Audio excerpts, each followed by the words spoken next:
Good afternoon, everyone. Eric Peterson, Public Affairs Director for Coconino County. Just waiting for some more folks to hop on, but we'll get started shortly. So thanks for your patience as we all gather.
Thanks, folks. I see our board members have joined, Madam Chair.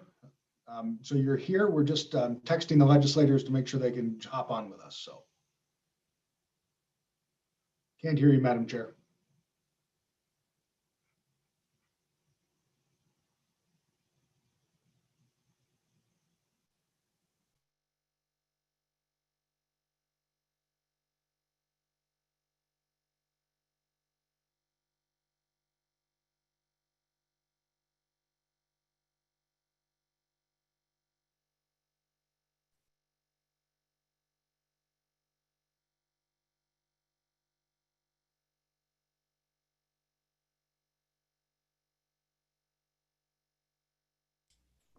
You're muted, Liz, it sounds like. Yeah, it must be a connection issue.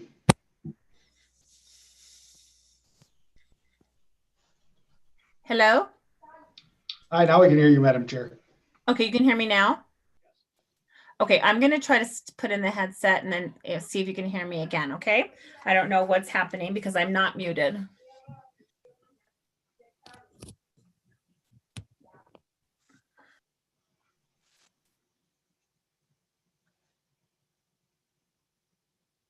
Madam Chair, we still aren't able to hear you with the headset. Can you hear me now? Now we can. Thank you. Great. Okay. So welcome everybody to this afternoon's special session of the Board of Supervisors. I am going to call this meeting to order. This is a specific meeting for a legislative roundtable. So let me just start out first by seeing who we have present from the Board of Supervisors. I'm Liz Archuleta, the chair of the board. I represent District 2 as well. Supervisor Matt Ryan, representing District 3, if you just say hello. Here and welcome everybody. Thank you. Vice Chair Fowler and also District 5 representative. Are you here? Okay, not yet. And, oh, hello? Okay, she is not here yet. I'm sure she'll be joining shortly. We did not expect Supervisor Babbitt. He is out of town. And then we have Supervisor Jim Parks. I don't believe he has joined us yet. So, Not be joining, Madam Chair. So, Mr. Parks and Mr. Babbitt will not be here today. He will not be here. Okay. Okay. Well, we have Supervisor-elect Patrice Horseman. And yes, I am here. Thank you so much, Supervisor-elect. And Supervisor-elect Judy Begay maybe joining us shortly. Okay, great. Thank you. Well, that's wonderful. We also have several of our other elected officials from Coconino County, and I'd like to give a chance for them to say hello. And so I'd like to introduce Sheriff Jim Driscoll. Well, good afternoon, everyone. This is a great opportunity to talk to our legislators, and we certainly appreciate it. Thank you, Sheriff Driscoll. County Attorney Bill Ring. Thank you, Madam Chair and members of the Board of Supervisors and our supervisor-elects, and also our guest legislators. This is going to be a very fruitful afternoon, and I look forward to participating. Thank you, Madam Chair. Thank you. And then we have County Treasurer Sarah Benatar. Good afternoon, everyone. I'm going to keep it short because my dogs are barking right now. Thank you. We have County Assessor Armando Reese. Thank you, Madam Chair. Good afternoon, everybody. Looking forward to the conversation today. Thank you. Then we have Clerk of the Court, Valerie Wyatt. Thank you, Madam Chair. Good afternoon, everybody. Thank you for the opportunity. And then she may be joining us a little bit later, and that is our County Recorder, Patty Hansen. And we have assembled quite a group of elected officials. Thank you all for joining us today. And thank you to our legislators. We very much appreciate you taking time to be here with us and to discuss Coconino County's legislative agenda. I do see that Supervisor Lena Fowler has joined. Supervisor Fowler, would you like to say hello? Hello, thank you so much for joining us. And it's great to see everyone. I apologize, but my camera's not going to be on today. I'll probably lose everyone if I do. So, but I'm here. Thank you. We understand. Thank you so much, Vice Chair Fowler. We also have members of our Coconino County Managers team, our executive team. And so we have our County Manager, Jimmy Jane. Good afternoon. Thank you all for assembling, and thank you to our legislators for taking a few minutes to visit with the Coconino County team this afternoon. Thank you, Madam Chair. Thank you. We have Deputy County Manager Joanne Keene. Good afternoon. Thanks for this opportunity today, and I look forward to our discussion. Thank you. And then you met our Public Affairs and Legislative Director, Eric Peterson. Thank you, Madam Chair. And if you mind, I'll just introduce my team and some of our affiliates that are with us. Is that okay? I would appreciate that. Thank you. Sure thing. So I'd first like to just highlight Claire Harper, our management analyst, who will be working with us on many government affairs functions, and also Julian Wolf, excuse me, our public affairs specialist. And then Todd Medexa from Elevated Advocacy, who works with us as our state advocate at the Capitol, a familiar face. We also have our colleagues on from the Arizona Association of Counties and the County Supervisors Association. Jen Marson is here, Robin Hilliard as well, and I see some others, Michael Madden and Ryan Boyd are on. And Madam Supervisor, just a heads up, we've texted the legislators and asked them to join, so I hope they're going to be popping on here in brief moments. Representative Teller is planning to be late. He had another meeting, but he will be joining us. So we may be in a bit of a holding pattern as I look through the participant list here. To make sure Yes, that was going to be the next item, of course, is introducing our legislators. And I am looking to see if any of them are on yet, and I don't see. But who we expect today is Representative Blackman, Representative Barden, quite possibly, Senator Peshlikai, Representative Taller, it was as mentioned, is going to be a little bit late. And so, Eric, would you like for us to take just like a brief 5-minute recess to see if we can get them on, or do you want us to proceed? What do you think? I think that would be great. We obviously, as a county team, all know the issues here, and we can just put it in pause. We do have one phone call, and I'm not sure exactly who that is. So if they are a legislator, pop in and let us know. But otherwise, I see most everyone else is joined by Zoom. So then Todd and I will reach out and connect with folks. So. Okay, thank you. So certainly, I mean, I understand this is it's a busy time for everyone. And so I do want to thank the folks who have joined immediately. I want to thank, all of our colleagues. I want to thank both ACO and CSA for joining on. And I think it would be wise at this moment if we took a 5-minute recess. Why don't we reconvene at 1:20 and see if we can find out what the schedule of our legislators is, and that way we have a better understanding of how to move forward. Sound good? Thank you. Thank you.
Hey, Representative Blackman, we'll get underway. We're just reaching out to Senator Peshlikai, so just give us a second.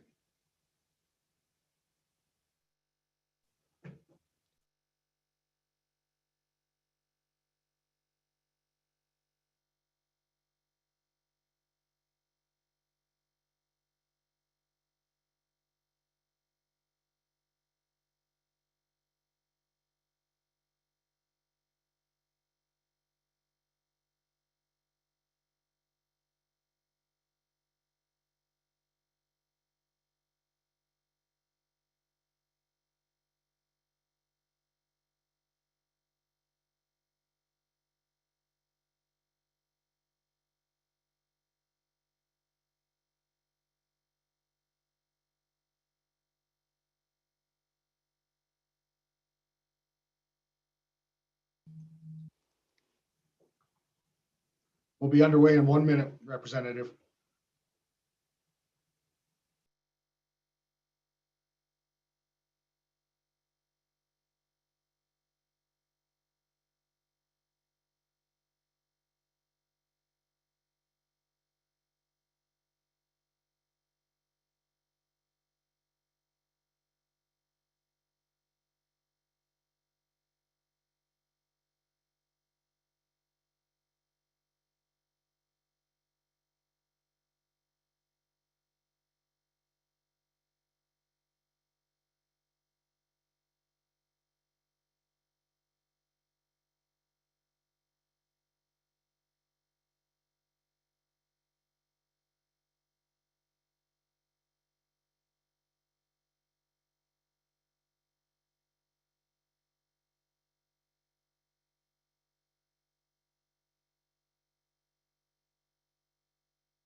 Well, good afternoon. We are reconvening our session with legislators. I'm Liz Archuleta, Chair of the Board of Supervisors, and I want to welcome Representative Blackman, who is with us here today, and I understand we will be expecting others of our legislators who will be joining us as the meeting progresses. And so I think what I would like to do is just very briefly, if you don't mind, Representative Blackman, thank you so much for being here. I'd like to just go through introductions. We did that a little bit earlier, but I would like for us just to go through that again, so you know who's with you at the meeting here.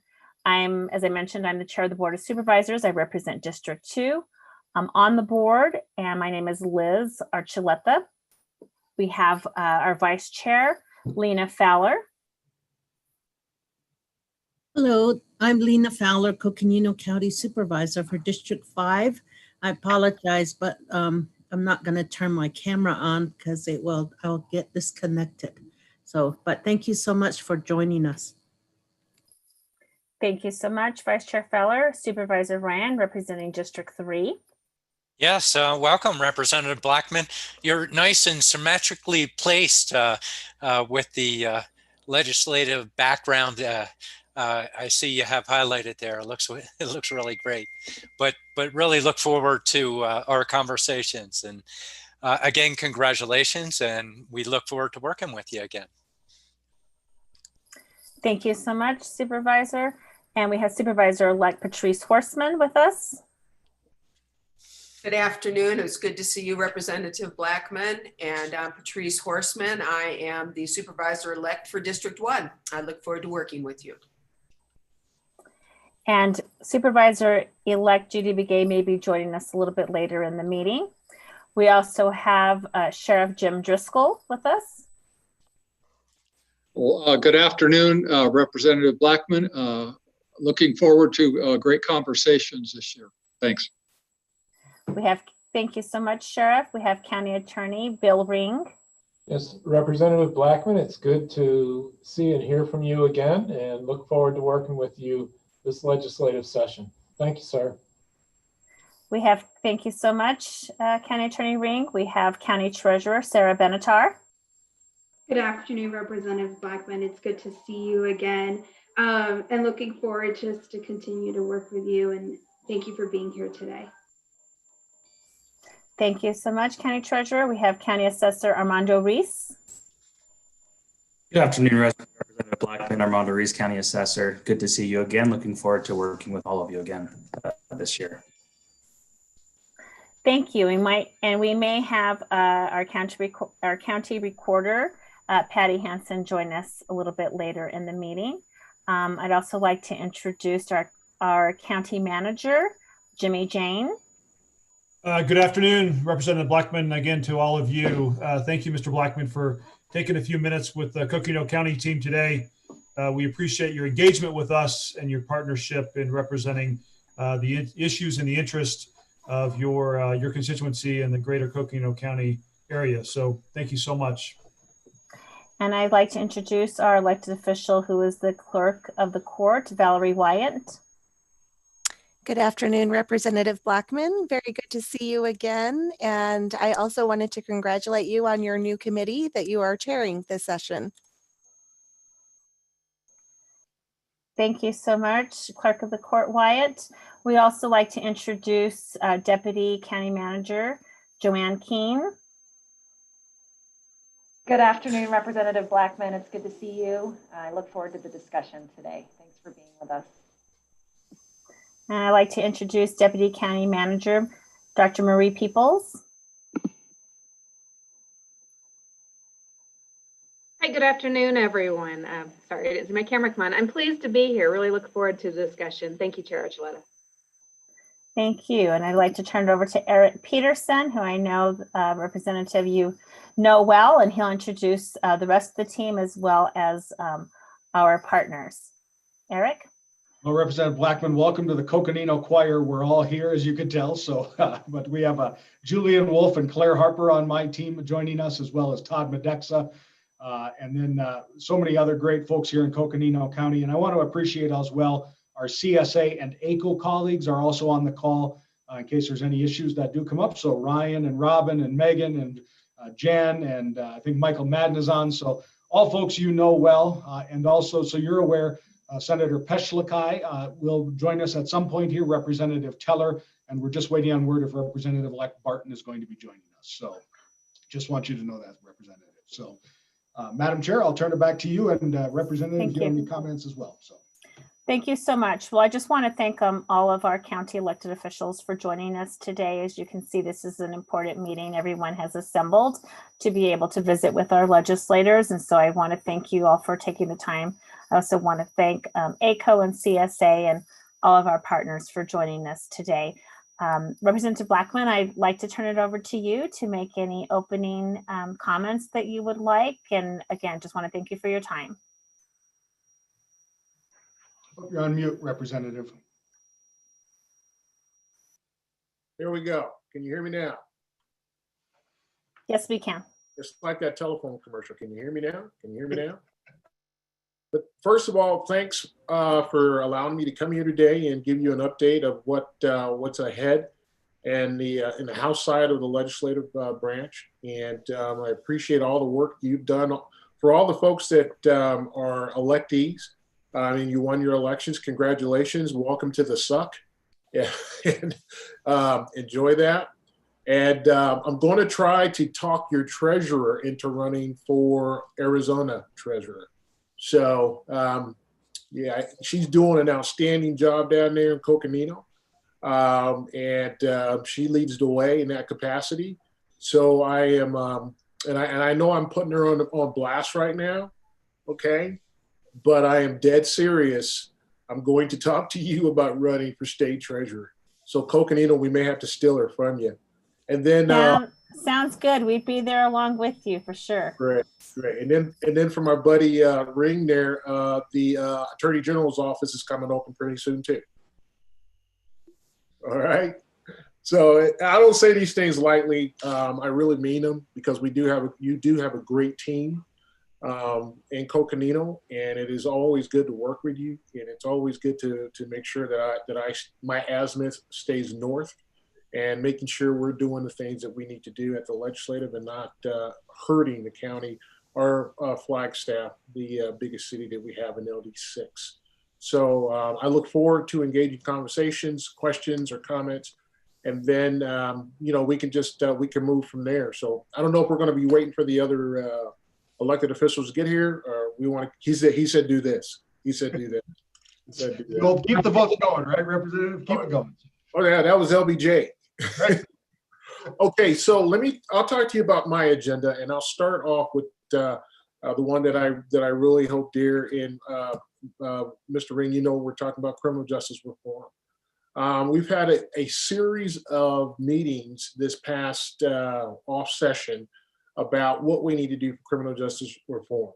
So I'm pleased to announce that, number one, we're going to be using the model of Yavapai County, their reentry and diversionary programs. With that, each county will get X amount of dollars to build their programs. So it's not money that you have to come up with. It's money that's going to be allocated from the state, and you'll be able to start your programming after we get the necessary data from Yavapai County, and because they're doing it right. Everybody's doing it right, but they've got a really good program down there that they're using. We're going to get some data from them. We're going to make sure they have the resources and the funding to be able to get that data to us to carry out some of those issues in the criminal justice reform. And then once we get that data, we will spread that out across the state to be able to run this type of programming. Now, LD6 is actually the second part of this, the pilot program, because I'm the chair of criminal justice reform. So Yavapai County will do a pilot, and then the next phase 2 pilot will go to LD6, and that's why each county will get allotted X amount of dollars in resources. We'll pull in the county prosecutors, we'll pull you in, Bill, and then we'll make sure that everybody has what they need to move forward. The main concern that I had about this was making sure that we're not overtaxing, and I don't mean money tax, but taxing or task to the county because of personnel. So that's why we want to make sure we get it right on the phase one. And if we have to do some borrowed personnel time or increase the funding for personnel for you to be able to hire people to do these things, we're able to do that without putting a crunch on the county. So that's what we have going on in that realm. My criminal justice reform bill 2808, we are running that again. It's going to be under a different nomenclature. What we have done, though, we've gone through the bill because there were some issues that through research we were able to find that we want to take out, and it's going to narrow the population of folks that will be able to fall under that program of earned release credit. I'd be happy to send each and every one of you the draft of that bill. And so you can take a look at it and you can kind of see how it would affect your county as these folks are coming out. And I'll also send you the draft of the appropriations funding that Coconino will get for the entry and post-release of the criminal justice system.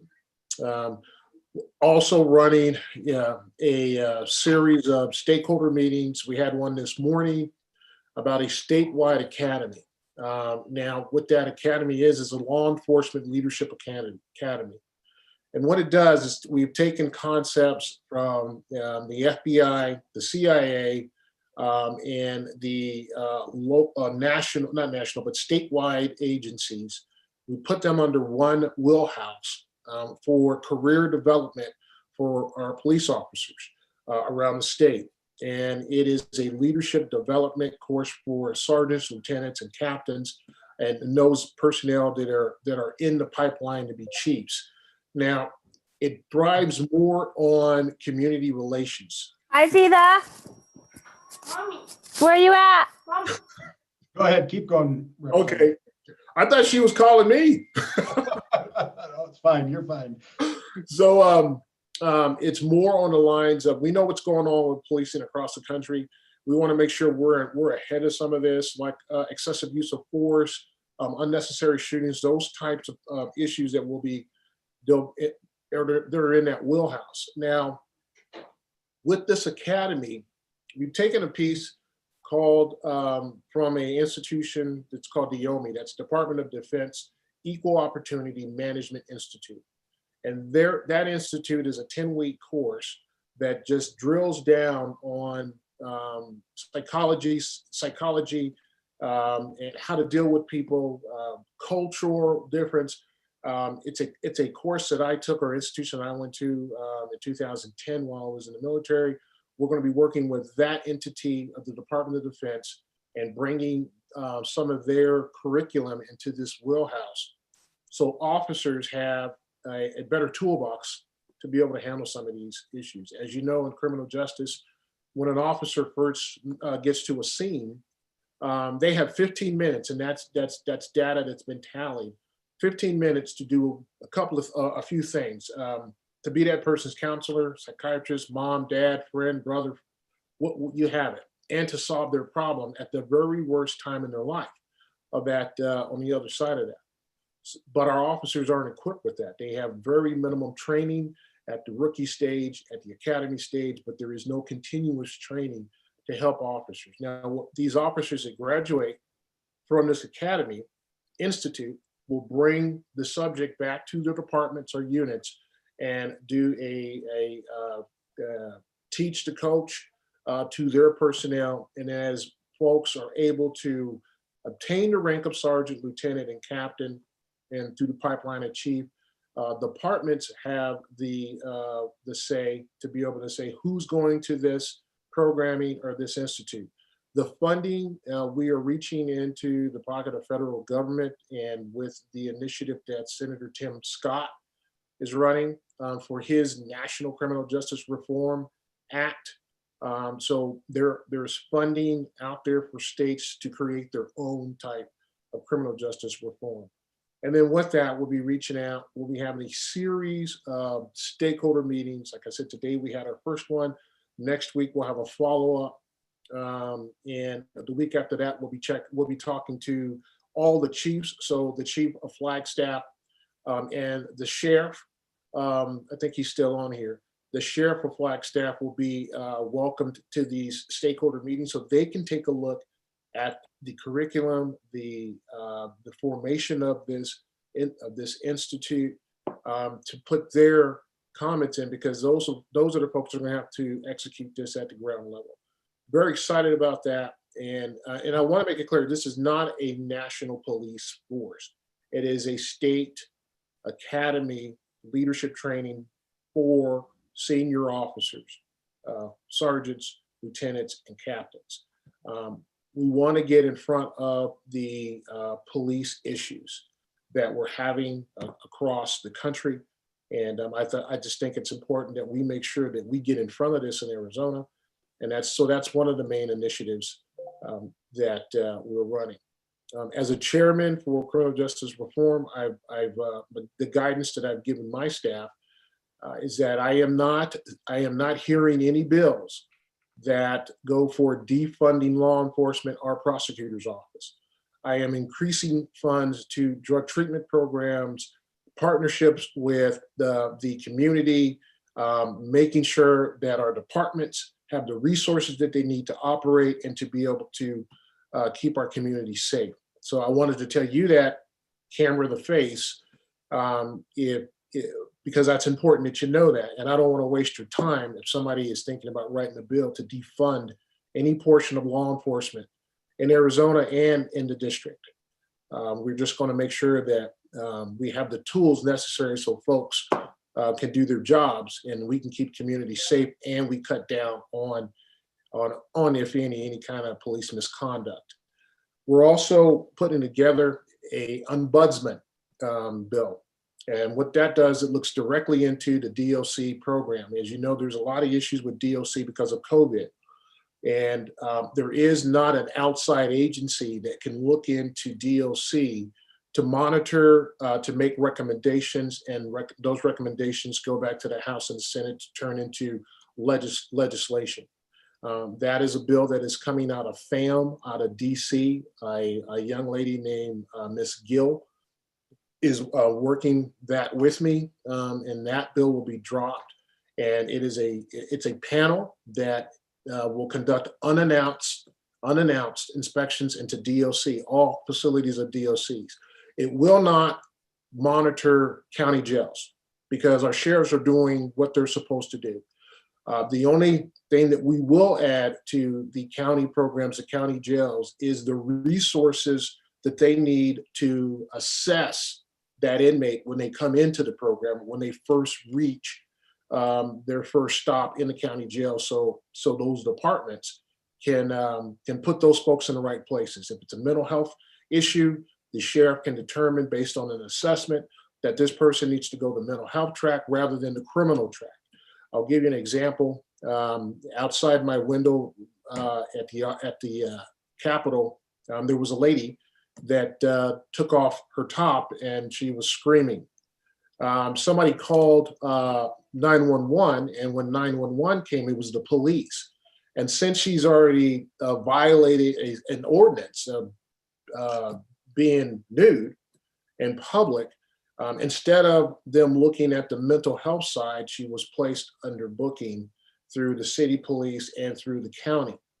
It's obvious that that person has a mental issue that should be addressed. And so those are the types of resources we want to give sheriff's departments, so it'll streamline their input into county jails, and sheriffs have a better idea who goes where, and they have the resources to send them there. Now, obviously, if somebody's committed a heinous crime, then the sheriffs are subject matter experts. They know where to send some of these folks. So that's what we're doing on that capacity. As for the other committees that I am serving on, I'm serving on public safety and military affairs. I am looking at trying to add more space to the veterans home that's gone up in Flagstaff. Not sure how that's going to really work out because there are other competing districts that want to do something similar.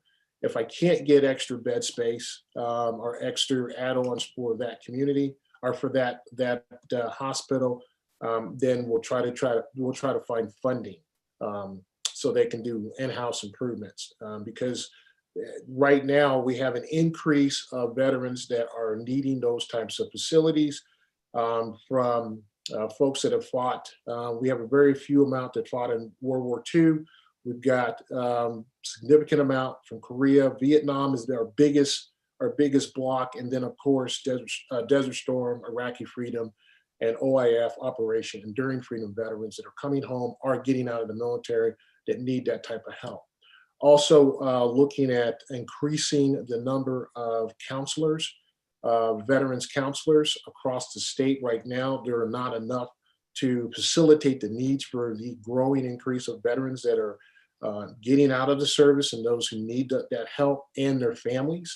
So we're looking at increasing that on that committee. And then for public safety, some of the things that I am doing in criminal justice reform will bleed over into the public safety. The chair of that is Kevin Payne. Him and I work very well together. He's also a veteran, as am I. And we are going to be doing some deep dive into communities on how we can best service those communities through the resources that we'll gather. For how the session is going to look next session. COVID drives the bus on everything. So right now on the House floor, they have put up dividers between desks for the safety for members that are going to be on the floor. Opening day may be outside. They are still working that because of COVID. The committee hearings, they're still working that piece. So all your lobbyists that have to go down there and testify in front of committees, they are still working that piece.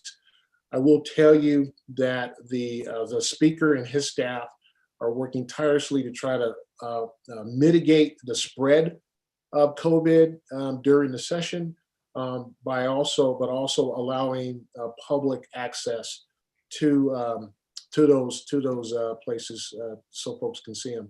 There may be some a lot video testifying, Zoom meetings, and then I know that they're thinking about allowing members to Zoom in to some of the committee hearings and some of the floor hearings. We tried that last year as a pilot when this thing started to take off. We had a significant amount of members vote from the safety of their offices or their home. And I'm sure that's going to be an option given to folks to do that. Typically, being in the military, I had so many shots that COVID is a welcome to my system after having anthrax and everything. So I'll be spending my time at the Capitol making sure that I can kind of fulfill some of these requirements for the district and on behalf of you. Other than that, I know it was like from a fire hose. As you ask questions, I'm sure other thoughts will come up. So if you have questions, please ask. And Representative Blackman and Chair Archuleta, Senator Peshlikai has joined us as well. Awesome. Turn to the chair. Great. Well, thank you very much, Representative Blackman. And I'm sure there'll be some questions. I'd like to turn it over to Senator Peshlikai to introduce herself as well and to make some remarks, and then I'll open it up to questions for the two of you. And then, of course, we want to go through the county's legislative agenda. Senator Peshlikai, welcome. Thank you so very much, Liz. I am at home. Supervisor Archuleta, Madam Chair, and I apologize for that informal hello, just because I've known you for so many years and we're all like family. So yes. My apologies. Oh, no, none at all. So thank you for being patient with me, and just to let you all know I wasn't able to join earlier because I'm here at home on the Navajo reservation in LD7, and you know, we're going through so much hardship. People know where I live. They know my family, and they're coming here to my home, knocking on my door, asking for my help in any way I can. That these are desperate times. So I did have such an incident this morning, and so I had to take care of a whole family here moving forward this morning. So that's why I wasn't able to join earlier. So that's my apologies, and also just insight into the day-to-day reality of what we're facing here in LD7, which is where I reside, Coconino County. My board of supervisor is Supervisor Parks, and the other supervisor that impacts on the Navajo Nation is Supervisor Fowler. And I just want to say thank you to all of you for your continued work at this time. And then as we move forward into the new legislative session in January, you know, anything that I can do as state senator, I will work hard for you as well. And then about myself, for those of you that don't know me, I'm Senator James Tapashakai. I am Dina of the Navajo Nation. My clans are Tango People Clan, Born for the Red House Clan. Paternal grandfathers are the Cliff Dweller Clan, and maternal grandfathers are of the Bitterwater Clan. And I was born and raised here in Coconino County, either Flagstaff, Wapaki, Tuba City, or Cameron throughout my life. I'm a veteran of the Persian Gulf War, 8 years in the U.S. Army, and I've served for LD7 in the House of Representatives for 1 term, and now starting my 3rd term as Legislative District 7 Senator. District 7 is the largest legislative district in the country, and it includes 7 counties: Mojave, Coconino, Navajo, Apache, Graham, Gila, and Pinal counties. And that's not all of them, but the district lines do touch into those counties. So I count them all. And then of the 22 tribes in the state of Arizona, I have 8 in my district, which is the Wallapai tribe, the Havasupai tribe, the Kaibat Paiute, the San Juan Southern Paiute, the Navajo, the Hopi, White Mountain Apache, San Carlos Apache, and a small reservation area for the Zuni tribe near New Mexico. So I'm glad to be here, and I will need somebody to brief me on the information that I miss prior to my calling in. So thank you. I really am appreciative and honored to be included on this call. Yeah. Yeah, thank you so much, Senator Peshlakai, and we appreciate everything that you do on a daily basis. And certainly, we are well aware that you know, you are so well known, and people come and seek assistance from you. And actually, that's actually very beautiful. I you know, that's why we get into public office, is to be able to make a difference and to help people. And so, thank you so much. We went through introductions, and we're about to jump into our county legislative issues. So this is perfect. Timing is perfect. And Representative Blackman had just shared some of the initiatives and some of his legislative agenda that he's going to pursue this session. And we appreciated that. And I wanted to just tell you, Representative Blackman, that Coconino County is very supportive in justice reform. We've actually been a leader in that. And we were the first county to adopt the ban the box, basically on job applications when people apply for Coconino County, not having to disclose if people have been criminally involved or formerly incarcerated. And so that's, and then after that, the governor called us and asked us, how did we do that? And then the state followed, as well as other cities. And so certainly we've also have a outstanding criminal justice coordinating council who is constantly looking at those issues.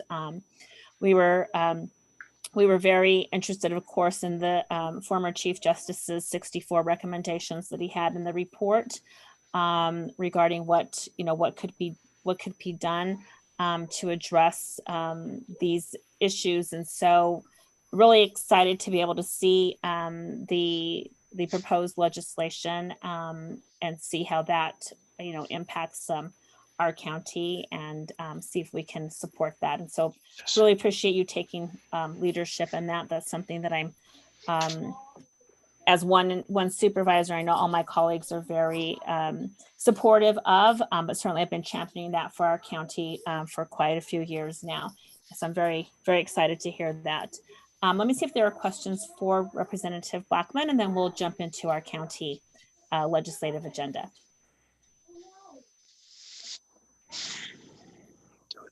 Go for it. Anybody?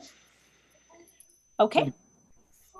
Then I'm going to go ahead and share the county's legislative agenda. I will start out first, and then we will have other members who will be joining us with that. And so first of all, I would like to speak a little bit about COVID, and I was very pleased to hear just, of course, the fact that everybody's very aware of COVID and the toll it's taken on our state and our county. Excuse me 1 second. I apologize. I seem to have a bit of an emergency. Hold on, please. No problem, Madam Chair. And Representative Blackman and Senator Peschlikai, we're going to talk just briefly about our COVID costs and the public health mandate, of course, that we have, and some of the issues with the CARES funding that is coming through there, and really also a tremendous cliff that can come here, and a concern about people having the necessary services as these programs expire in December, and how we maintain our public health and response to people throughout all of this. So go ahead, Madam Chair. Thank you so much. Sorry, we had a little bit of a bleeding situation, but it's all fine. So thank you. So I want to talk about basically recognizing the fact that counties have really been carrying the brunt of the responsibility and have been the front line to the COVID responses. And we have basically, the Coconino County has also been in a leadership position in this. We were the first county, and we're still the only county to provide drive-through testing services for the region. And this is free testing for the region. We were the first county to establish a tier 1 alternative care site for housing our unsheltered community members. We have basically, the pandemic responses cost the county approximately $14 million. And we're going to lose approximately $8 million in revenue due to the pandemic. This is a huge hit for the county. We will get some of that back, of course, from the CARES Act and from FEMA reimbursements, but it will not cover it all. And as you know, there will be a delayed reimbursement, so that will cause some cash flow problems for the county. So what we are requesting is that we need the state to authorize funding releases to cover some of these costs and to support social services like housing assistance, unemployment, and food programs to aid people in our county. There's just been such a severe impact from the COVID. We have thousands of applications of people seeking utility assistance, rental assistance, mortgage eviction assistance, requesting food boxes. And we do not have enough funding to be able to honor these requests. We've been very successful in our contact tracing. Our numbers, we've been able to successfully contact trace a 90% of our cases, and it's been all hands on deck by the county in trying to address the pandemic. And so we would appreciate your help. The second ask I have is to reauthorize the financial flexibility language in the FY22 state budget. We want to ask you to continue the current session law in the state budget that gives counties under 250,000 population to the ability to use any revenue source funding up to the amount of 1.25 million for any other purpose. As you likely know, this flexibility language was first adopted in the Great Recession to allow counties to use available revenues to meet other needs. And the flexibility language is part of the budget blurbs and must be readopted each session. We've used this provision in the past to accelerate our debt payments into the PSPRS system and to pay down pension liabilities. And we really need now with COVID, we need this flexibility language again. And we would ask for not only for your support, but actually for our representative and for our senator to champion this for us. All text costs, I want to talk a little bit about that. This is the all text is, of course, not foreign at all to you and to counties. We actually would like to have some control of the costs passed on to counties in the all-text program. As you know, the all-text is the state long-term care system for adults. Prior to 1997, the all-text was primarily a county finance system for adults in many county nursing homes.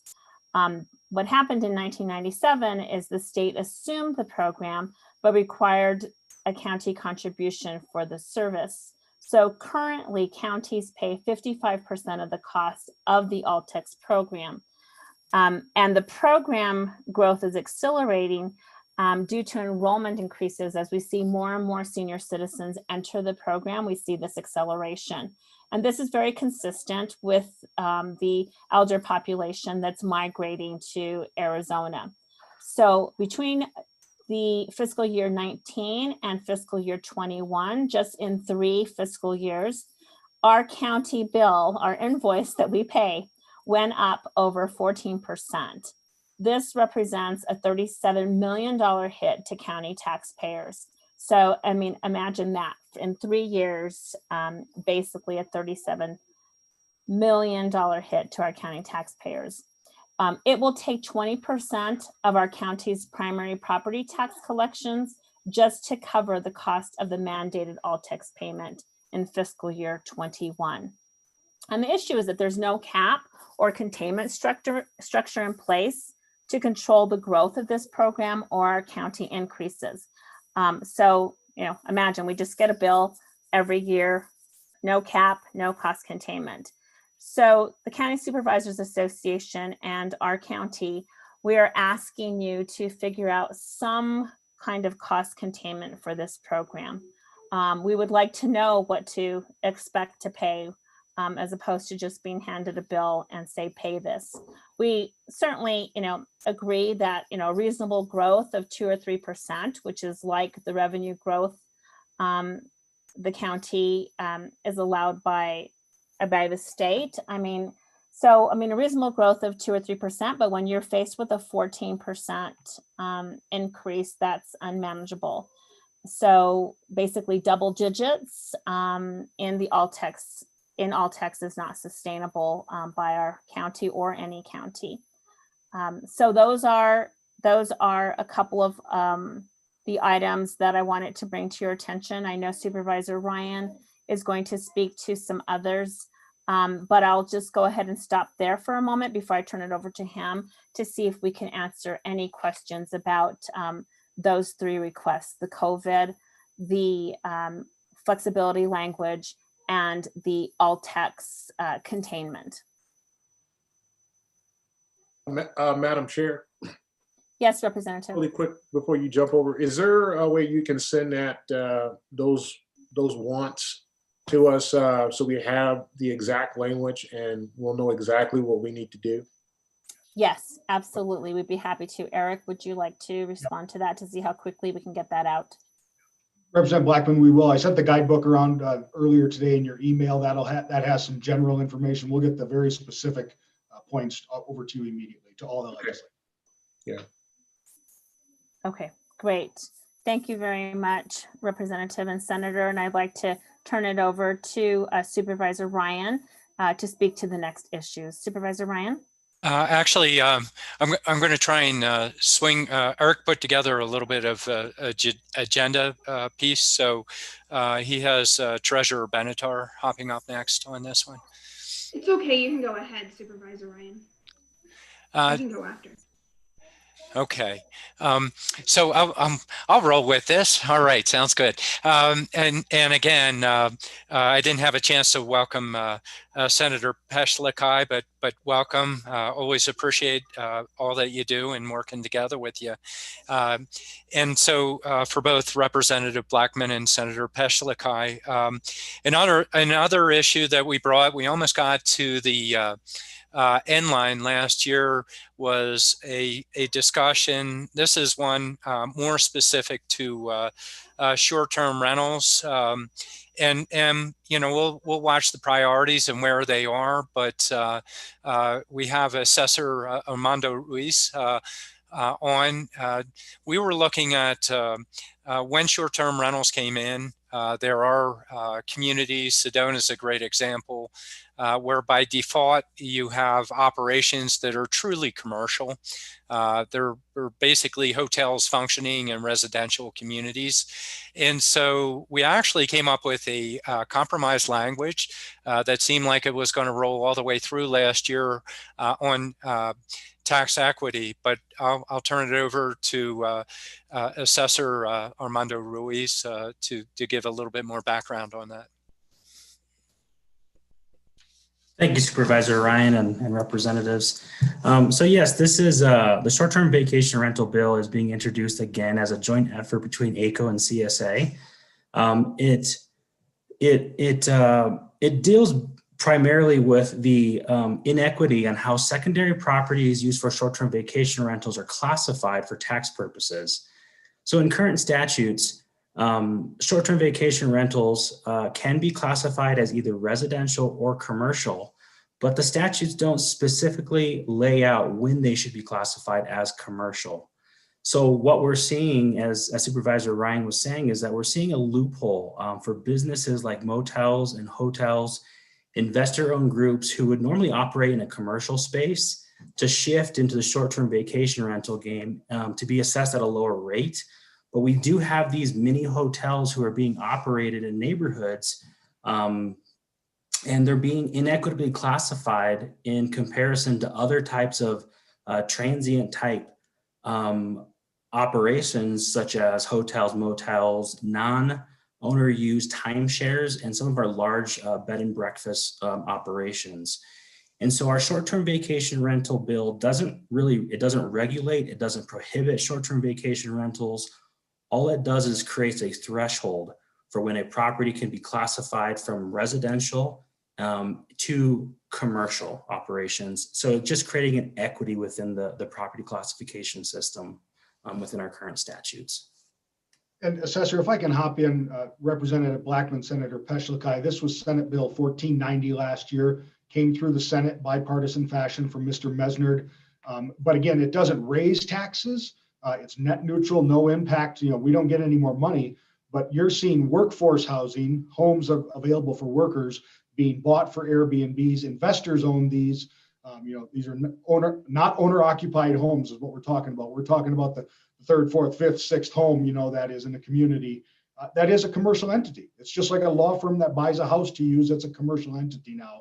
We need to appropriately classify it. If I can jump in between that, my thoughts on short-term rentals, they've been a heartburn to me because I think that short-term rentals should be ran under the city guidance or county guidance. I don't think the state at our level should come in and tell you guys how to manage these homes. We're not in the housing business at the state.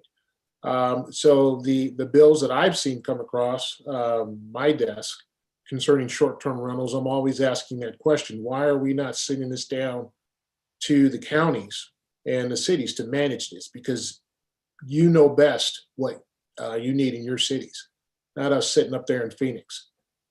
So that's my position on that, and I'll continue to take that position to push it down to Coconino County.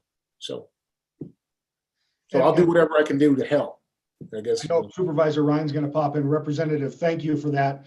But even if you gave us local control back, we would still see this kind of inequity. So we do need, it is an issue that still needs to be addressed, even if we get local control back. Yeah. Supervisor Ryan, you're muted. Sorry about that. Not that we won't beat it up too much more. A lot of work went into this. There was the ad hoc committee that was created. A lot of compromise worked through. We almost had it to the finish line, and then COVID came in, and it's one of those bills. Depending upon how both the House and the Senate decide to move with last year's bills, this is one that we had, and we'll definitely make sure that you have information on this any way that we can provide you background. We are willing to do that.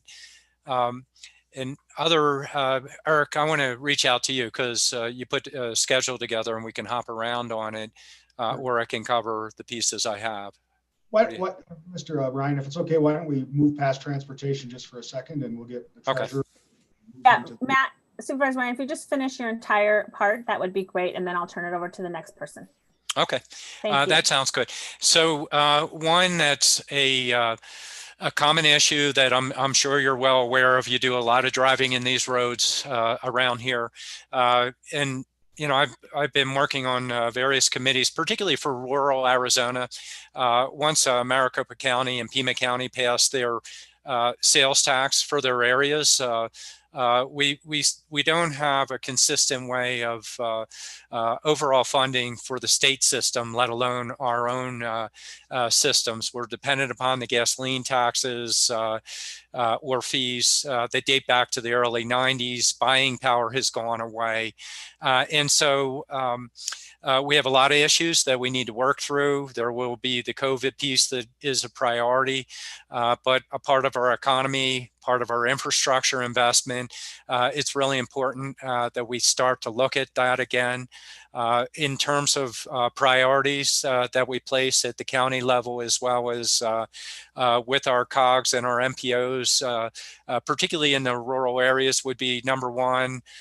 First and foremost, please no HERF raids to backfill other areas because we're already struggling with our roads in just paying for the maintenance, let alone future investment associated with it. Second area, if you go to low-hanging fruit, or the next one is eventually in order to keep up with the cost of infrastructure, looking at investment, even if we just did a annual inflation piece to deal with inflation, that would at least stop the bleeding as far as impact to roads. It won't resolve a lot of our backlog of maintenance that we need to deal with.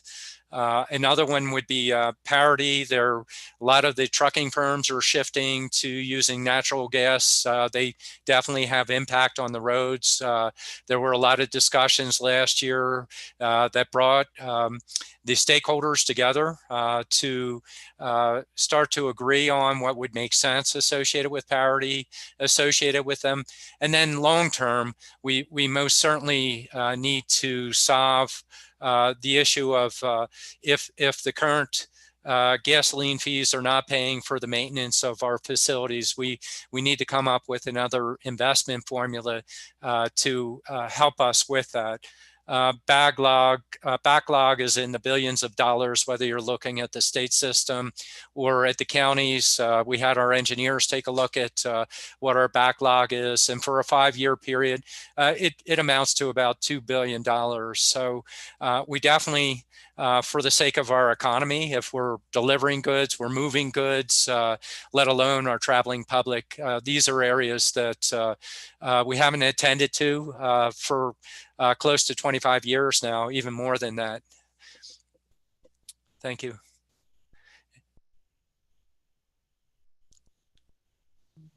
Any questions for Supervisor Ryan regarding those two issues, short-term vacation rentals and transportation? And again, we'd be perfectly willing to provide additional background, especially when questions come up as you're addressing the broader state issues. Thank you. Thank you, Madam Chair. Thank you, Supervisor Ryan. Yes, absolutely. We want to be a resource for you and be able to provide specific examples to be able to, make the point. And so please call on us at any time regarding all of the issues that we are visiting with you about today. And now I'd like to turn it over to Treasurer Benatar, who will speak about the property tax deferral statute cleanup. Treasurer Benatar. Thank you, Chairwoman Archuleta, and thank you, Senator Peschlakai and Representative Blackman. And Representative Blackman, thank you for your kind words earlier. That was very sweet of you. So the treasurers this year, we have two really important issues that we plan on bringing to the legislature. And the first is property tax deferral statutes. And you may remember earlier this year, this issue came up and we were discussing how those statutes haven't been updated since the early 90s when it was first introduced. So what we're asking is that we update the tax deferral statutes to be more reflective of the current situation in terms of income requirements, as well as property values, et cetera. And what the tax deferral statute does, it allows those who qualify, which in this case, we're looking for those over 65, so our seniors, as well as those who meet the statutory definition as disabled, to get a deferral with their property taxes. Our taxing districts would be made full and they would be made whole. It's just that the property owner wouldn't actually have to pay that year tax until they either sell the property, it's no longer their primary residence, or if they do pass.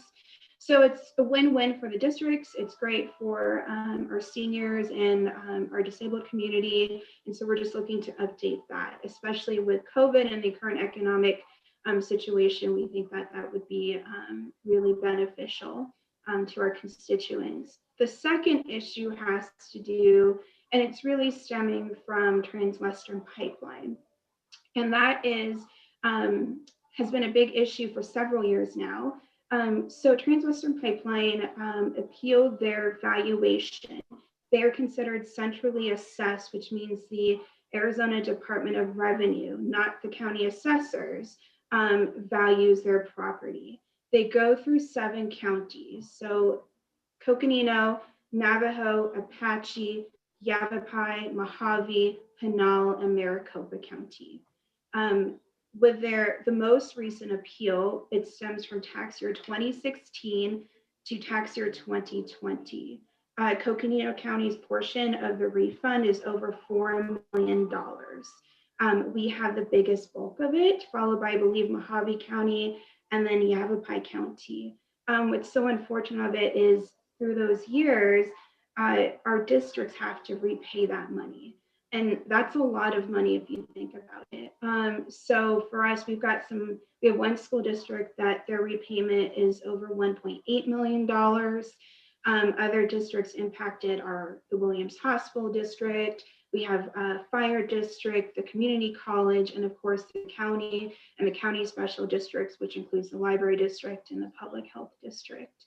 And so what the treasurers are really pushing for is that there's money set aside from the state budget that would be housed with the state treasurer's office, and that districts can, going forward, tap into those resources to assist with the refund. we have been made aware, well, the assessors were actually made aware that there is going to be another fairly large centrally assessed valuation appeal in tax court that is not Transwestern. So really this is thinking of future years and also not limiting it to just this Transwestern issue. It's pretty complex, and I'm going to leave it there. And I personally would love to have Representative Blackman, Senator Peschlakai, your support in this, whether it's a co-sponsor or speaking more to our Districts 101, but this is really important to the treasurers and also our districts that we work with.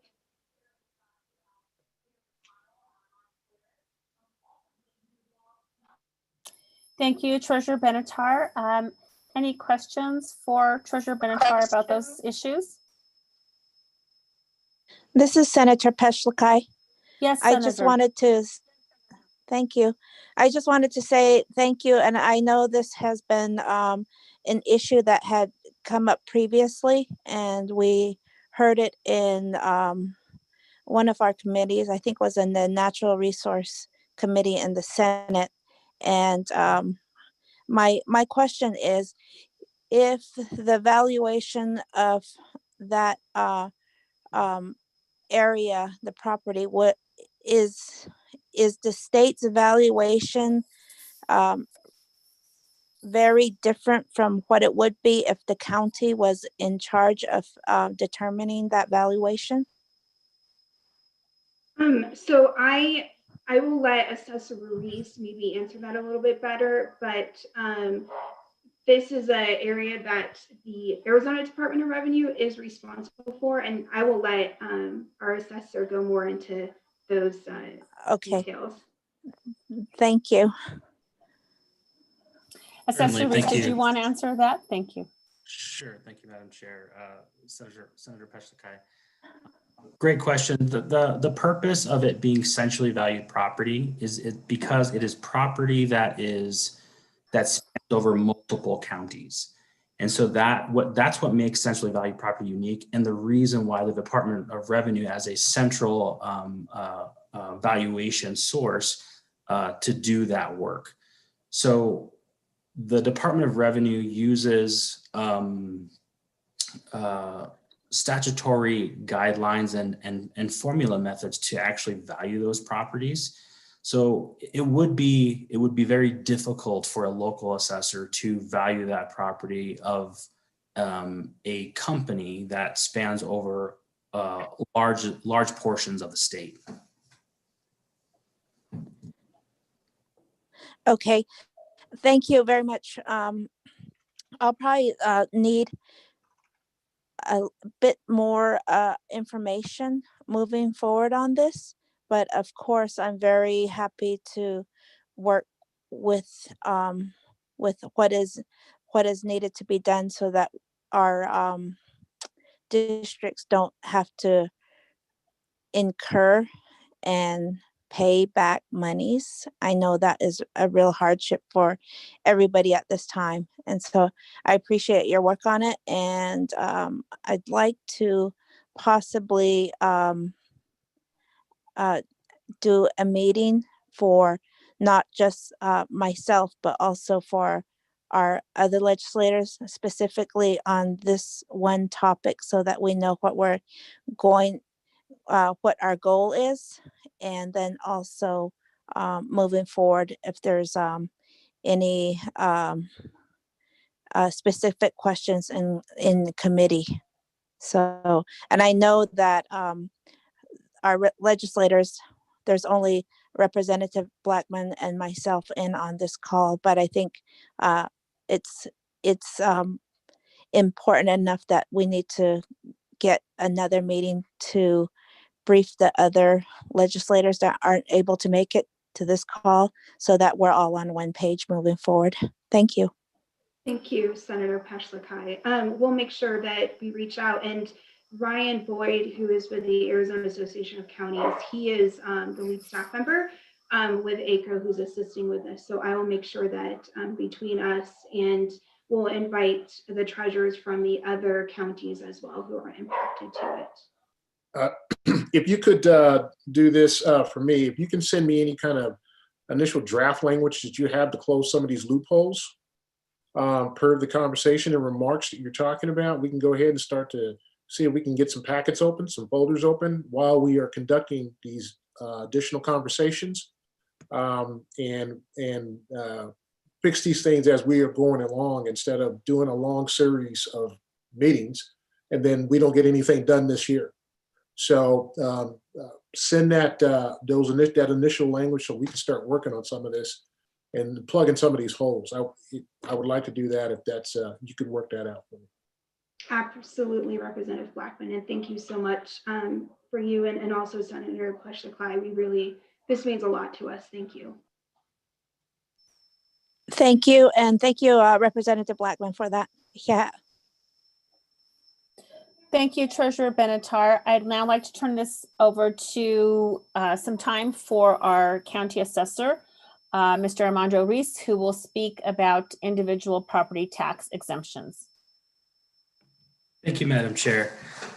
Yeah, so this was an issue that I also brought to this group last year. It is a bill that has been run by the county assessors for many, many years. And last year we did receive a lot of support regarding our constitutional property tax exemptions. So every assessor in each county administers individual exemptions for those who are widower, and those who with 100% disability on a very limited income. And these are constitutional exemptions.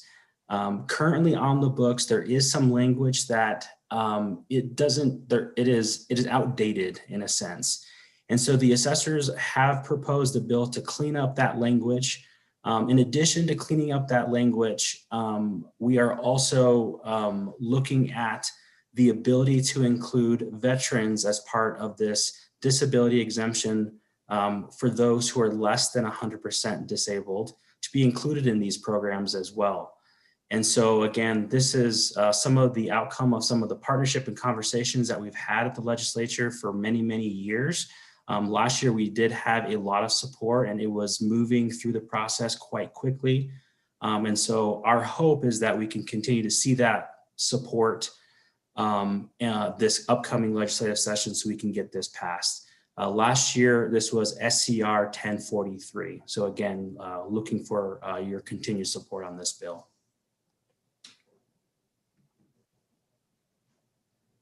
Thank you, Assessor Reese. Any questions for Assessor Reese? I have no questions, but I want to say thank you. As a veteran, I appreciate what you're doing with this. Thank you. Yeah. Thank you, Senator. Okay, thank you very much, Assessor Reese. And now I'd like to turn it over to our Vice Chair, Lena Fowler. She is going to speak to broadband infrastructure funding, and certainly COVID has highlighted this even further, the issues around broadband. And we have both Vice Chair Fowler and Senator Pesh-Lakai who obviously had experienced this on a daily basis. And go ahead, Supervisor Fowler. Thank you, Madam Chair, and thank you for joining us again.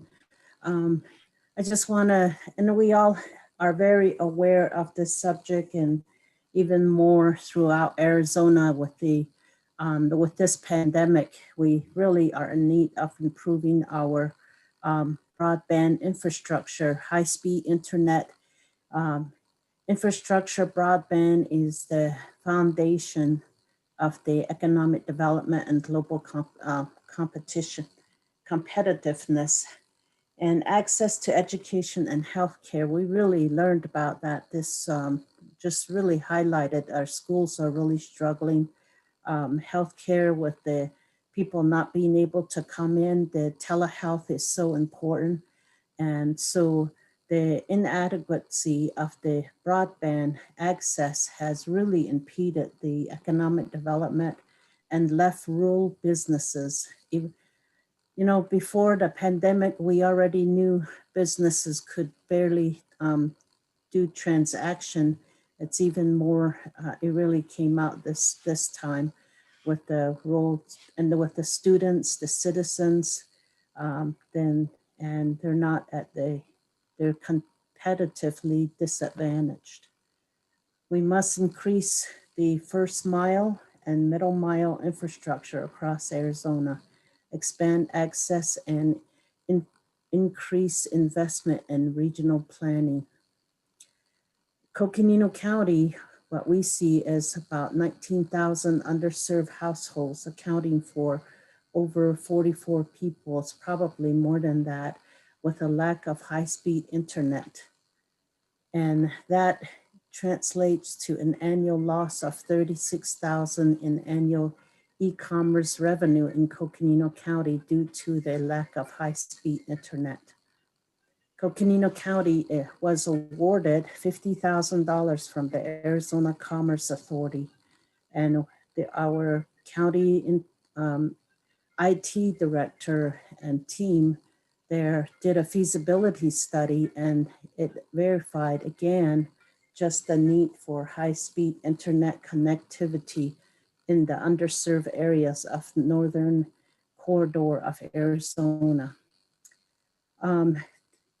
And what it did is the study looked at with a consultant looking at from Flagstaff to along Highway 89 all the way to Page to the Utah border, looking at the middle mile, studied each step of the way, and then from Flagstaff to Tuba City Junction and running towards on Highway 160 to the Four Corners. And so having that study done, now we need to turn around and write a grant to actually implement those. And with those two corridors in place, we'll be able to address the last mile. So we've had couple of meetings with Navajo Nation. We have another one that's coming up this week or next week. And we'll be we're trying to meet with all the partners right now to see how we may be able to team up and partner and actually write a grant.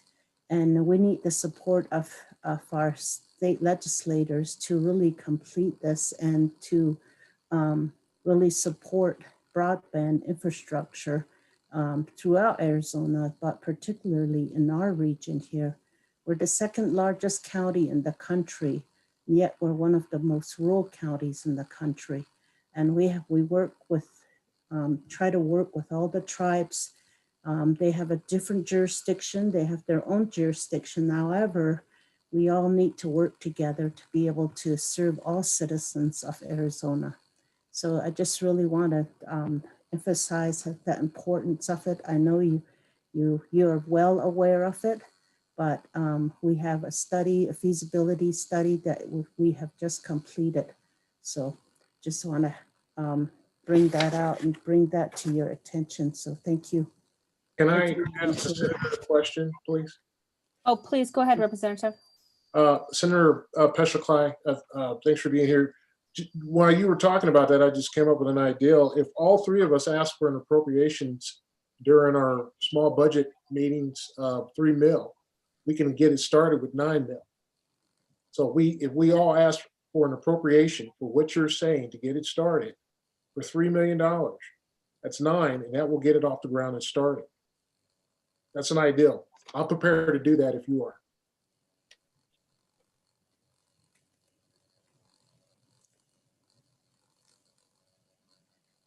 That is wonderful news. Okay, so yeah, I'll get with your staff, ma'am, and we'll see, we'll work something and we'll get something started. Oh, that's wonderful. Thank you. Okay. Well, thank you, Vice Chair Fowler, for speaking to the thank you for speaking to the broadband issue. Did you want to add something? I just want to add that we can email you the study that was conducted, and that way you'll have it in your hands. Thank you. Thank you, Madam Chair. Thank you. Thank you very much for that inquiry, Representative Blackman, and for that commitment. We appreciate it very much. I'd now like to recognize our County Attorney, Bill Ring, and he has 2 items that he would like to bring forward. County Attorney Ring? Yes, thank you, Madam Chair, and thank you, Mr. Blackman and Ms. Peshlikai. Congratulations on your victories. I'm going to share a screen with you, and I'm hopeful that you can see it. Oh, that wouldn't be it. Let me see if I can. I can see House Bill 2414. Oh, you can see 24. I can see it. I do. It's in a Word type of document there. Yes, wonderful. That means we're on board. Representative Blackman and Peshlikai, I've been coming in. I'm at my duty post here in the office. You might recognize this bill from the 54th legislative session, which was last year. This was House Bill 2414. It's a criminal justice reform bill. And this was an appropriation that would be filtered through the Arizona Criminal Justice Commission to do diversion funding.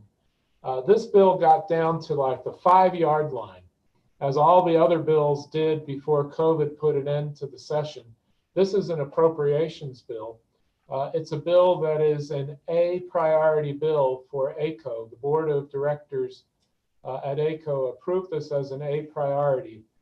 So it will be coming back in Representative Blackman. This was a House bill. It's a criminal justice reform bill. You can see there's appropriations to the counties.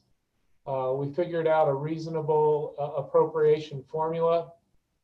And this is for the purpose of standing up those diversion and deflection programs at the front end of the criminal justice system. Now, we all support the reentry programming at the back end of the criminal justice system to, instill skills and abilities to people who are reentering and to get them qualified, quite frankly, through access for the other types of support that they need.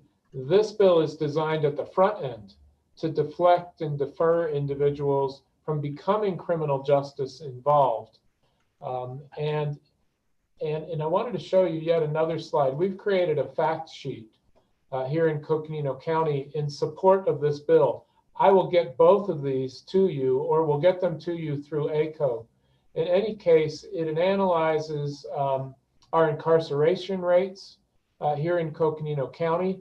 And what we find in our population is an extraordinary number of people who are suffering under those social determinants of health. And I know you're familiar with what this means, but it's healthcare, job security, food security, housing security, transportation security, education. And in fact, when I say security, I should say insecurity. And these stressors oftentimes reveal themselves as criminal conduct. But if you really want to reduce the incarceration rates, and more importantly, reduce recidivism, the repeat of offenses, what you really need to eventually do is look at these social determinants of health. And so from our perspective in Coconino County, we're going to design a program with that funding to address the types of behaviors that precipitate, or in other words, cause criminal conduct to occur. But really the criminal conduct isn't the issue. It's the stress from the social determinants. I mean, a simple way I would put this to you, sir, is hungry people will steal a hot dog, but it's not the crime that they're interested in, it's the food that they're interested in. And so we really need to look at this front end to divert attention away from the criminal justice system and get at the root cause of why low-level offenders cause offenses to occur in the first place. This is not designed for that high-level offender who's a menace to public health and public safety, who is a risk to public welfare. That is not what we're talking about. But we are talking about a very small population of repeat offenders who cycle and recycle through the criminal justice system. The bill that I mentioned to you here is funding to start that program. So we will get copies of these to you as soon as we finish this call. A second bill, this is another one from the 54th legislature. This was also stopped before it could have moved out of all the committees. But this is the incompetent and non-restorable dangerous individual.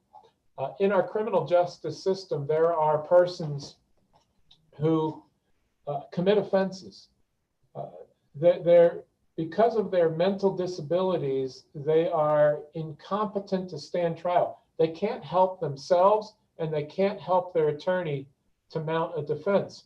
So ordinarily, we would use a rule called Rule 11 to get people to treatment so they can be restored to competency, right? That's restoration to competency. It's called Rule 11.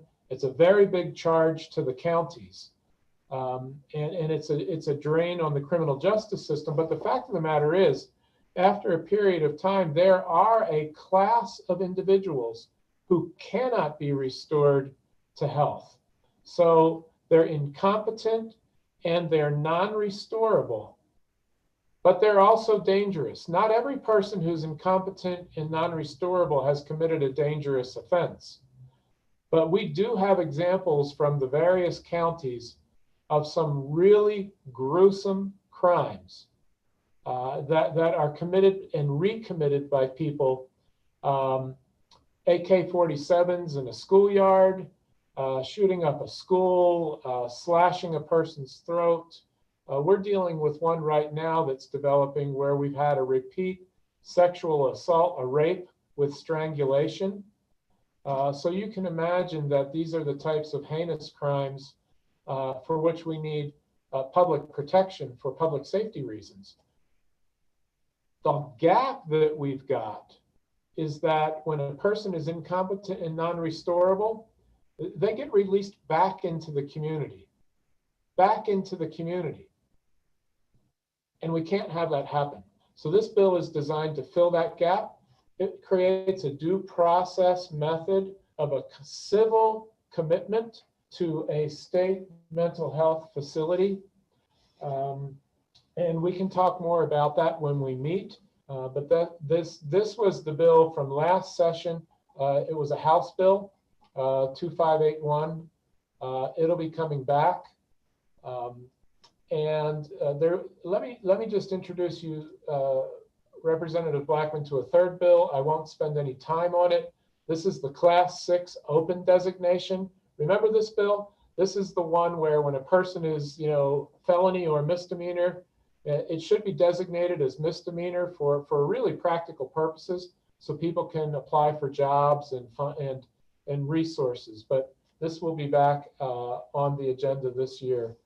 ACO will assist us.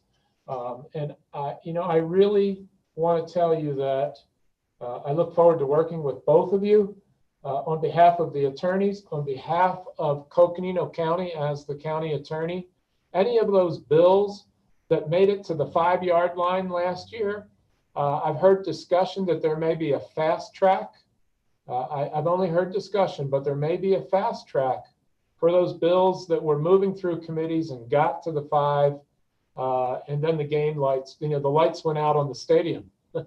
We're looking for fast track approval if that's available. Otherwise, we'll move these bills through the process. Thank you, sir. And that's all I have, Madam Chair. Madam Chair, can I comment on one of his bills, please? Oh, please go ahead, Representative. Hey, Bill, on your first bill there, the appropriations. Yes.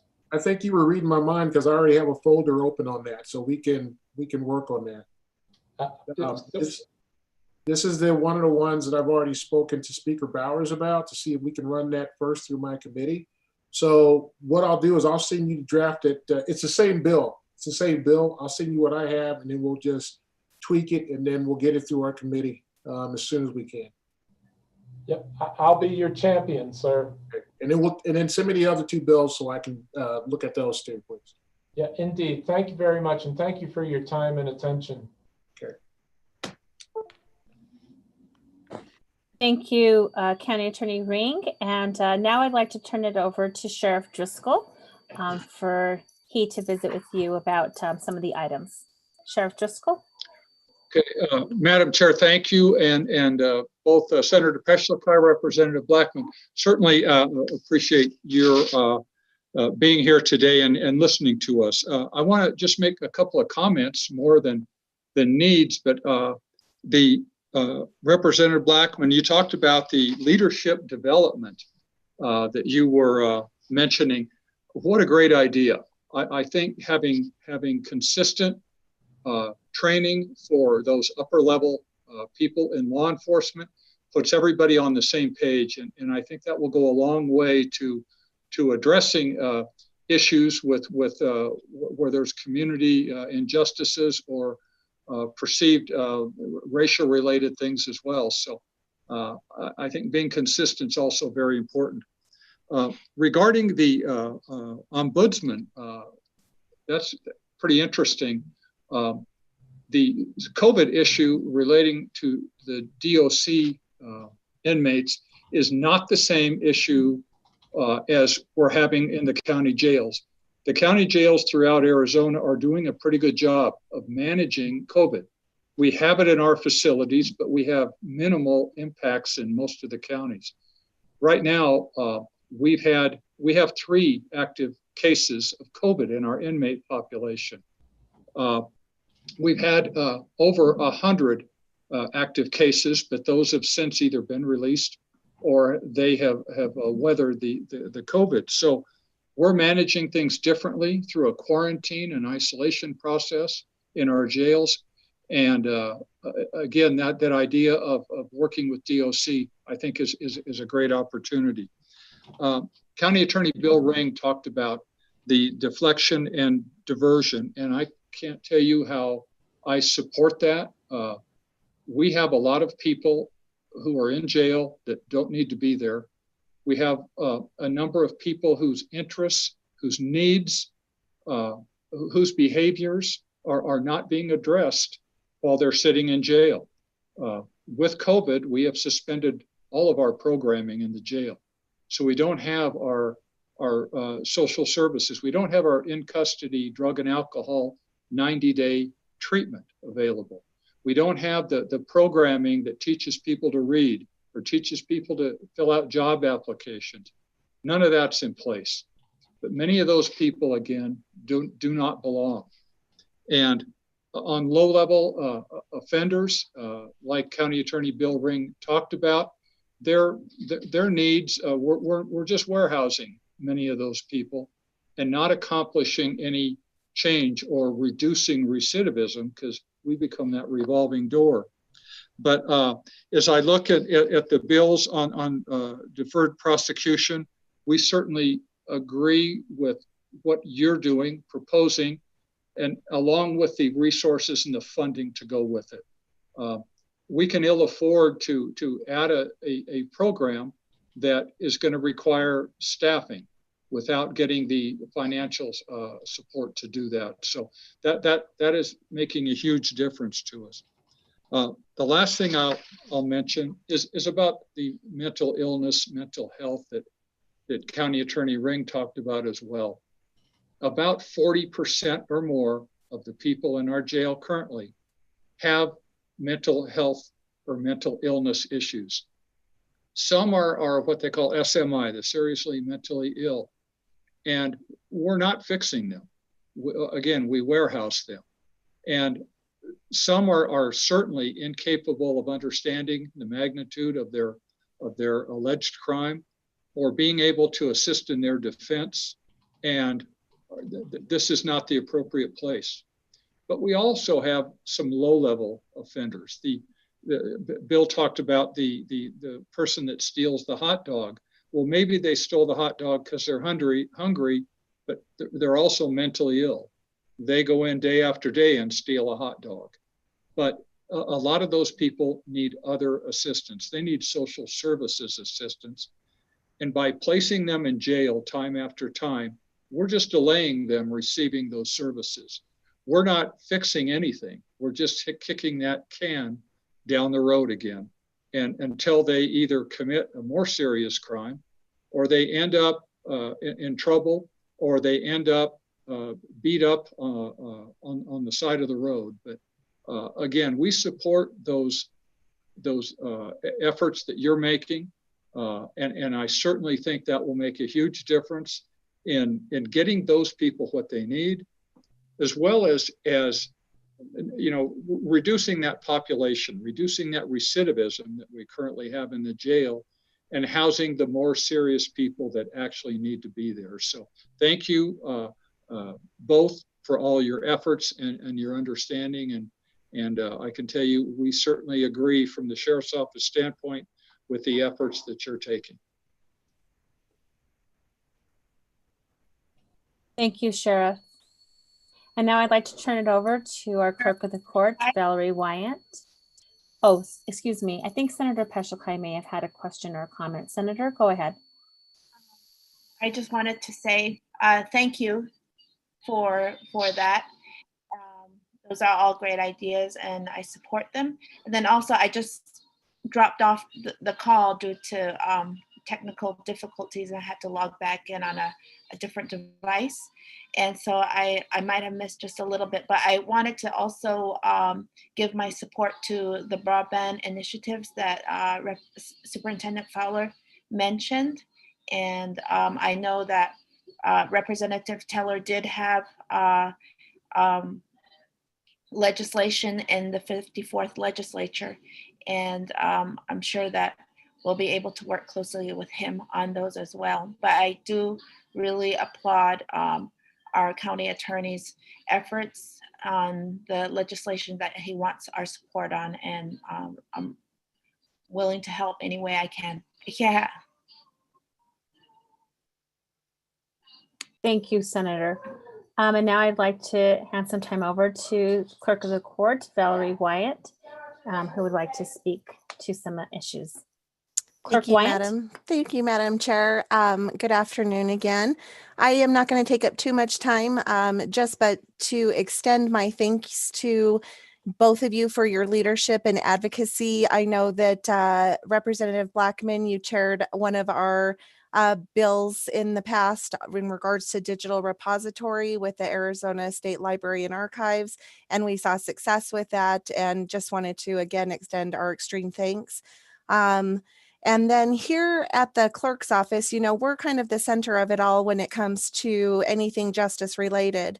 So anything that's incoming, we're going to process, and then anything that's outgoing. So as these bills navigate through legislation, there are so many impacts that will impact us at the clerks in order to see that legislation through once it's passed. And so we're always, here to let you know what we can and cannot do with technology. Sometimes there is technology driving policy that unfortunately restrains our ability. So we're always working with our advocates there at the AOC and with our ACO representatives to ensure that those matters are brought to your knowledge when these bills are going through your committees. So I again won't take too much time, and again want to extend my thanks to you both for your leadership, and nice to see your beautiful face, Senator Peschelkai. Thank you. Great. Thank you so much, Clerk Wyatt.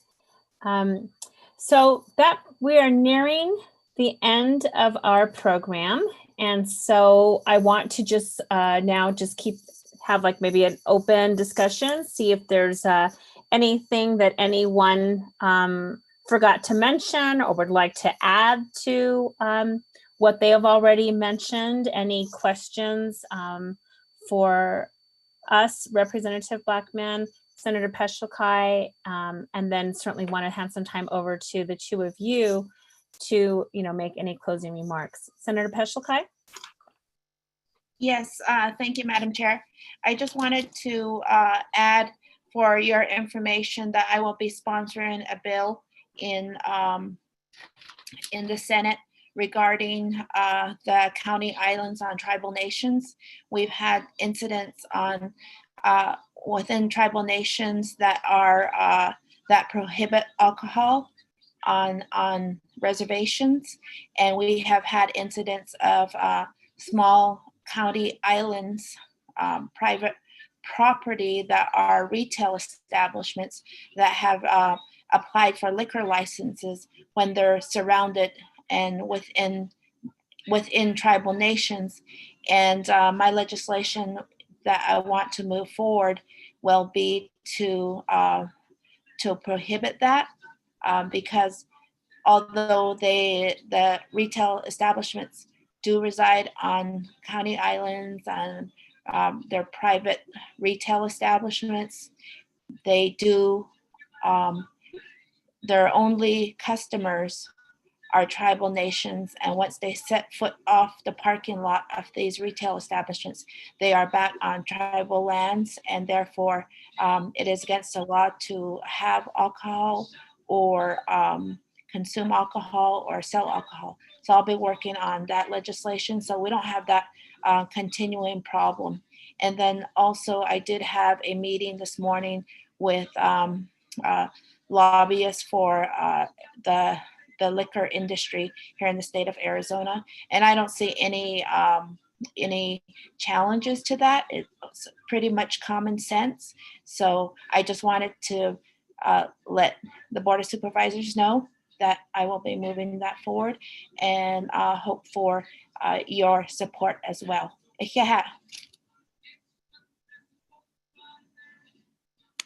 Thank you, Senator. Okay, so for any of our county electeds, is there anything else you wanted to add before I thank our senator and our representative and hand over the time to them to make any also closing remarks? Madam Chair? Yes, go ahead, Vice Chair Fowler. I want to thank you, Senator Peshkakai, for that legislation. I've been talking about county islands as Indian country since I was elected. And this year, with this pandemic, our county Board of Supervisor took action saying that is within this jurisdiction of Navajo Nation. So if it's Indian country, then the tribal laws apply to those islands because it is an island. So just want to bring that up, and I want to just thank you for that. And if the state legislators would pass that, that would be very good to do.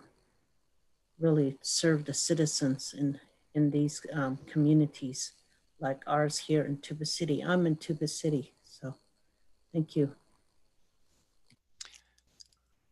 Thank you, Vice Chair Fowler.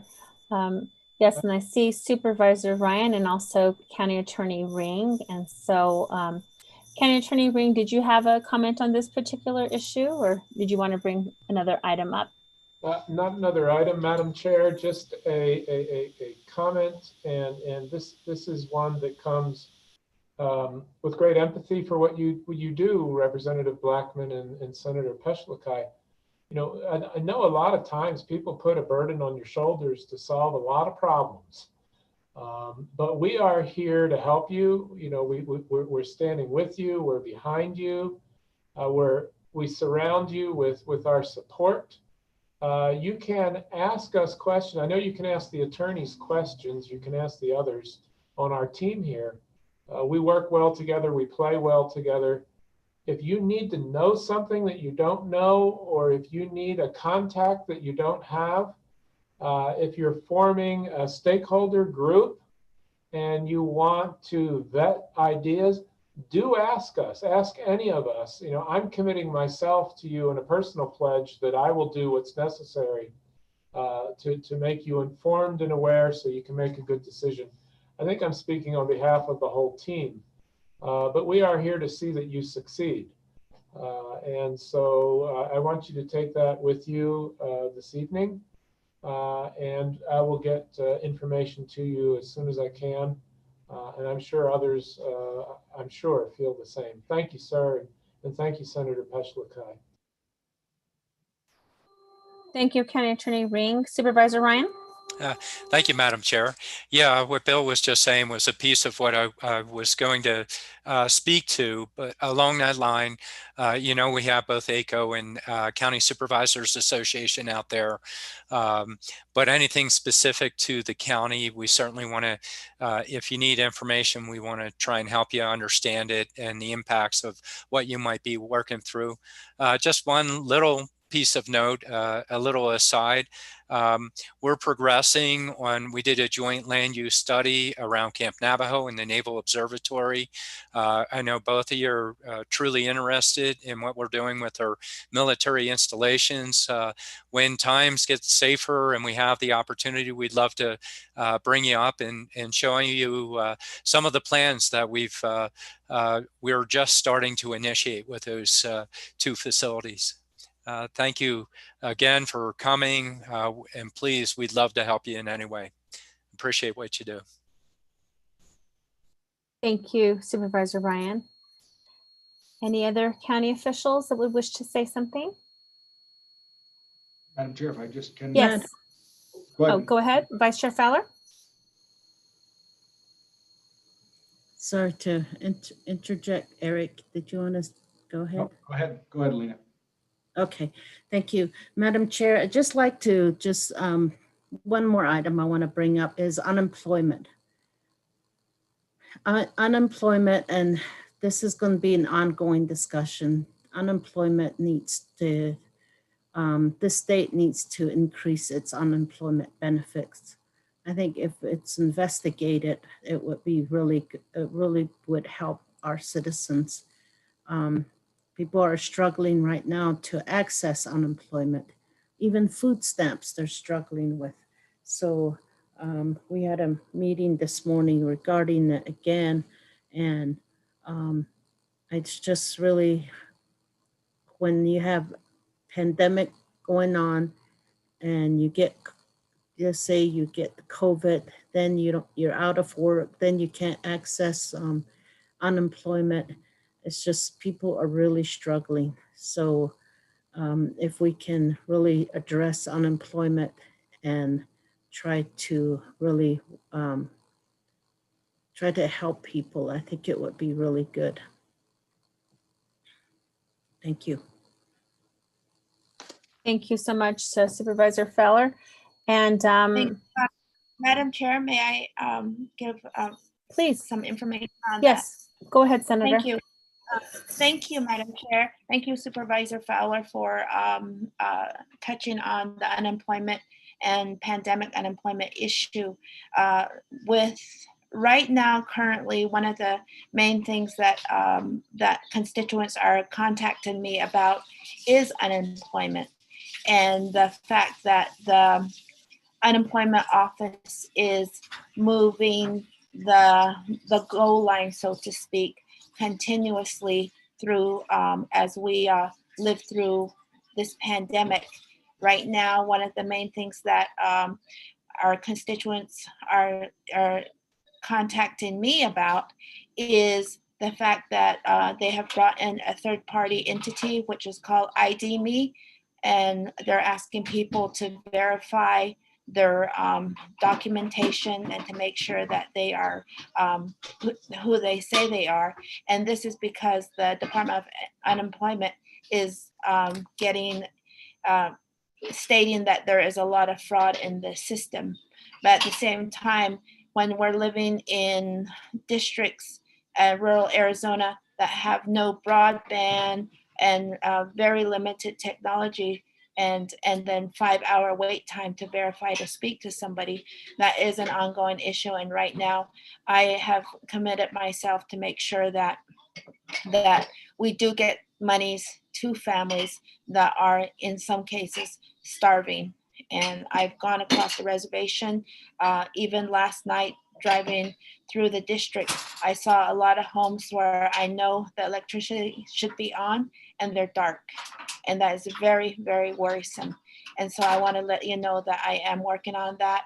And if it takes legislation this coming session, make it retroactive, we got to make sure that we're sticking to the law of the land as far as Arizona is, and not having the state departments and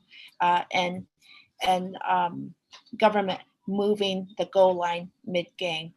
So I just wanted to let you know that. Yeah. Thank you very much. Thank you. Well, Senator Peschelkai, perhaps I'll start with you and then we'll go over to Representative Blackman, but I'd like to just give you some time to provide any wrap-up remarks that you would like to provide. Well, I think thank you, Madam Chair. Thank you to the supervisors and everybody that is always continuously working together to move government so that we are really working to serve the people. And I know that as a lifelong Arizona, Coconino County, and Flagstaff and LD7 resident, that everybody in our communities are really family. And so anything that we can do to help them is not only our job, but our personal commitment. And then also, you know, all these COVID issues that have come up, and working together to support each other's bill is really appreciated and truly meaningful. And then also in the work that I'm doing right now, Indigenous Peoples Day, the governor signed a proclamation in October, and we had October Columbus Day recognized as Indigenous Peoples Day here in Arizona. I really want to let you know that I appreciate the governor's support on that. And then also this coming session, I will be sponsoring legislation for Indigenous Peoples Day.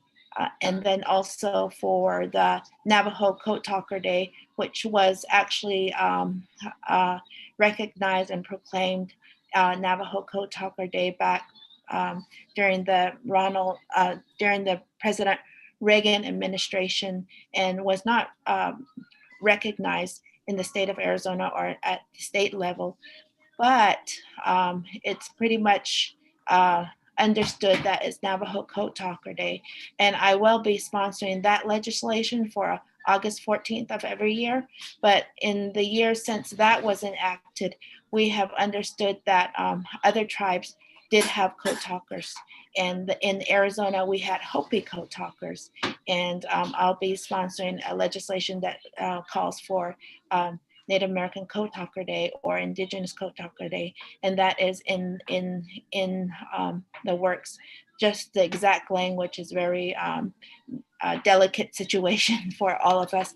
And then also there's ongoing issues and working with the Association for the Superintendents and League of Cities and Towns.